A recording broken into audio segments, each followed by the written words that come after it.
ان کو جو ہے کسی قسم کی کوئی تکلیف ہوتی ہی نہیں ہے، عمریں ان کی لمبی ہوتی ہیں۔ اب تک وہ جنات موجود ہیں جنہوں نے حضور صلی اللہ علیہ وسلم کو دیکھا ہے، اب تک ہے۔ مسجد نبوی ملتے ہیں اور کبھی کبھی ہمیں ہماری مہندی والی مسجد میں، یہ ہمارا یہ جنات ہے میرا جو بیٹھا ہے، یہ بھی گواہ ہے، یہ جو قصہ سنا رہا ہوں، مہندی والی مسجد کے اندر میں بہت پریشان تھا، بچے ہمارے چھوٹے چھوٹے تھے، مفتی حذیفہ یا خالد وغیرہ سب چھوٹے چھوٹے تھے، اور میں وہاں قرآن بھی سناتا تھا، بہت پریشان۔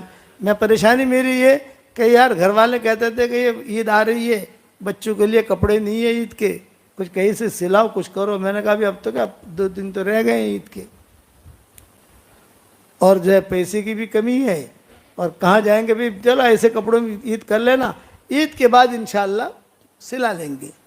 تو ایک آدمی آئے میرے پاس، مولانا بہت پریشان ہو، بھائی پریشان کیا، بچوں کے کپڑے سلانے ہیں، کپڑا تو ہے، ہدایہ آتے ہیں کپڑے، وہ تو ہے، لیکن اب اتنا جلدی کون سی، میں سیوں گا، ارے تو کیسے سیے گا، میرے اتنے بچے ہیں، فلاں فلاں فلاں فلاں فلاں۔ مولانا فکر نہ کریں، میں انشاءاللہ سی کر دوں گا آپ کو، یہ میرا وعدہ ہے۔ اب تک آتا ہے، اب تک ہمارے وہاں اب تک ہمارے تعلیم میں آتا ہے، میں ساتھیوں کو بتاتا نہیں ہوں، جب بتاؤں گا تو ٹینشن ہو جائے گا۔ ایک بیچارہ بیمار ہو گیا تھا، بہت اصرار کر رہا تھا، مولانا خالی ہمارا مسافہ کر رہا بھی نہ کھونے۔ میں نے کہا دیکھ تو 1 مہینے تک بیمار رہے گا، ارے نہیں وہ مضبوط چھو۔ تو وہ آیا میرے پاس ظہر کی نماز میں اور کہا مولانا خالی کپڑا مجھے دے دو، کپڑا نہیں ہے تو میں لے آؤں گا کہیں سے۔ تو لائے گا تو کہاں سے لائے گا؟ یہ کہا مولانا لے آؤں گا، کوئی پیسہ نہیں میرے پاس، پیسہ ہے کوئی مسئلہ نہیں ہے، پیسہ ہے میرے پاس۔ تو میرے گھر میں مقام یعنی قریب میں رہتے تھے، میں نے میری بیوی کو خبر بھیجی، بھائی جو بھی کپڑوں کے ٹکڑے ہیں وہ بھیجو، اور بچوں کے ناپ بھیجو، بچے چھوٹے چھوٹے تھے ہمارے۔ میں نے لا کے دے دیا، دیکھ بھائی عید ہونی چاہیے، ٹھیک ٹھاک سینا، بے فکر رہو۔ ظہر میں دیا اور مغرب میں سب کے کپڑے سی کے لے آیا، سب کے نام لکھے ہوئے لکھے سب۔ بھائی تو اس نے کہا میں کوئی اور مخلوق ہوں؟ ارے یار تو روزانہ میرے بیان میں آگے بیٹھتا ہے۔ بولی اسی لیے تو کپڑے سیے میں نے، تو بیان میں آگے بیٹھتا تھا وہ، اب بھی آتا ہے تعلیم کے اندر، بس آ کر مسافہ کر کے چلا جاتا ہے۔ تو ہمارے بمبئی میں ابو عاصم اعظمی ہے، نام سنا ہوگا آپ نے، تو اس کا بھائی ہے نہیں، اس کا بھائی وہ میرے پاس آیا، اس کے پاس آیا، ہمارے جنات کے پاس، یہ قریب میں رہتے ہیں یہ لوگ وہاں۔ اس نے کہا مولانا سے کہو جنات سے میری ملاقات کرا دیں۔ تو میرے تک بات پہنچی، میں نے کہا اس کا کام نہیں ہے، پریشان ہو جائے گا۔ ارے مولانا میں تو بہت بہادر آدمی ہوں یار، میں تو، آپ ٹینشن مت لو۔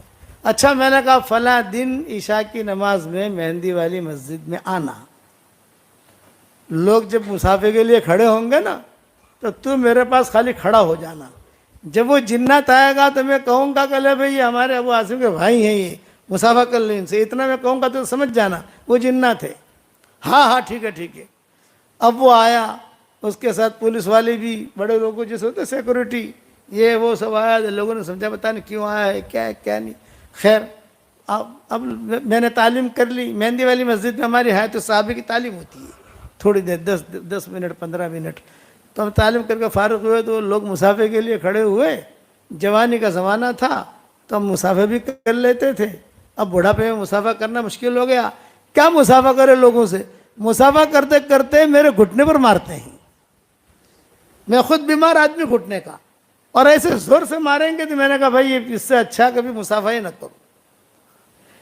مسافہ کے یہ میرے قریب کھڑا تھا وہ ابو عاصم اعظمی کا بھائی، پپو ہے، پپو اس کا نام ہے، پپو نام تو کچھ اور ہے لیکن وہ عشرت کہتی ہے کہ شاید پپو ہے، جو ہے شالیمار والے کا یہ رشتہ دار ہے، بھائی ہے اس کا یا کوئی بھی ہے۔ خیر وہ آیا تو جب وہ لائن لگی تو میں نے جو ہے بھائی پپو بھائی یہ ہمارے دوست ہیں ماشاءاللہ، بہت اچھے آدمی ہیں، بہت خدمت کرتے ہیں ہماری، بس وہ جو مسافہ کیا تو وہ تو ہلنے لگیں گے، تو میں نے ان کے پولیس والوں سے کہا لے جاؤ اسے، 10 دن تک بخار رہا اس کو۔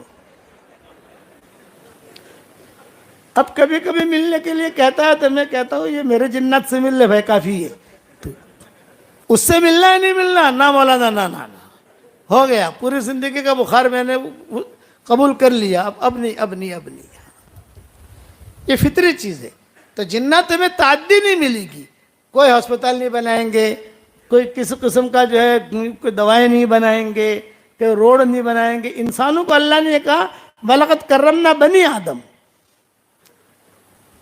کہ بنی آدم کو ہم نے جو ہے اس کو عزت دی ہے کہ یہ خوب جو ہے ترقی کرتا ہے، ہوائی جہاز بنائے گا، یہ کرے گا وہ کرے گا، لیکن احکامات دونوں کے ایک، روزہ ہم رکھیں گے، روزہ وہ رکھیں گے۔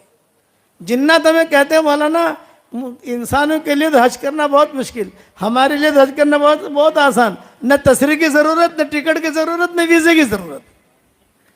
اور ہمارے لیے تشریح وغیرہ کتنی ضرورت پڑتی ہے، سمجھ گئے کہ نہیں؟ تو میں نے اس پر یہ سنایا کہ جناتوں نے حضور صلی اللہ علیہ وسلم کا بہت ساتھ دیا، اور مسلمان بھی ہوتے گئے، مسلمان بھی ہوتے گئے، مسلمان بھی ہوتے گئے، مسلمان بھی ہوتے گئے۔ اور البتہ کسی قافلے میں حضور نے لیا ہو، یہ مجھے روایتیں نہیں ملی۔ یہ جماعت بناتے ہیں نا، بھئی ہماری جماعت جا رہی ہے بدر کی طرف، تم بھی چلو، تم بھی چلو، تم بھی چلو، تم بھی چلو، یہ نہیں۔ اور جناتوں سے حضور صلی اللہ علیہ وسلم نے کوئی کام بھی نہیں لیا زیادہ، بھئی چلو مسجد کا کام کرنا ہے، یہ کرنا ہے، یہ کرنا ہے، وہ کرنا ہے، کچھ نہیں، آپ لوگ کرو، مسلمان کرو۔ جنات احکامات کو پورا کرو، حشر کے میدان میں ان سے ہی پوچھا جائے گا، یا معاشر الجن والانس، یا معاشر الجن والانس۔ آپ اکثر دیکھو گے جنات کا تذکرہ پہلے آئے گا، انسان کا تذکرہ۔ اچھا، بہت اچھے ہوتے ہیں تو برے نہیں ہوتے، لیکن خراب بھی ہوتے ہیں، جیسے ہمارے یہاں شرابیں پیتے ہیں، انسانوں کے اندر پریشان کرتے ہیں لوگوں کو۔ حضور صلی اللہ علیہ وسلم کے زمانے میں ایک جن بہت پریشان کرتا تھا، تو ایک صحابی نے آ کر کہا کہ حضرت یہ بہت پریشان کرتا ہے مجھے، تو حضور صلی اللہ علیہ وسلم نے خط لکھ کر دیا، یہ بتایا کہ خط تمہارے پاس رکھو، اور کہ سلیمان علیہ السلام کی اس میں تعریف کی، یہ کیا، وہ کیا، وہ کیا، وہ خط تو حضور نے جو دیا اس کو، تو جب تک وہ خط ان کے پاس رہا کوئی جن آتا نہیں تھا۔ وہ خط کا میں نے بنا بھی دیا، یہ جو ہے نا ہمارا خط، جو ہماری 26 صورتیں جو چھپی ہیں، اس کے آخر کے اندر وہ خط ہے، جناتوں کے نام حضور صلی اللہ علیہ وسلم نے لکھا تھا۔ تو یہ تو ایک بیان کا میں نے تذکرہ کیا، 6 بیانات کیے نا حضور نے۔ کتنے بیانات کیے جناتوں میں بھائی؟ تو 5 بیان رہ گئے۔ کتنے بیان رہ گئے؟ تو 5 انشاءاللہ اللہ تعالیٰ جب دوسری مرتبہ لائے گا اس وقت بیان کروں گا، لیکن سننے جیسے ہیں کہ حضور نے ان میں کیا احکامات بتائے، کہ حضور نے کیا احکامات بتائے ان کو۔ تو یہ یہاں جو طائف سے واپسی پر جو پہاڑوں پر جو جنات آئے، انہوں نے حضور کی بہت خدمت کی۔ تو حضرت زید ابن حارثہ کہنے لگے حضرت ٹھیک ہے، یہ لوگ آتے ہیں، کھانا لاتے ہیں، فروٹ لاتے ہیں، لیکن اپنا کیا کرنا؟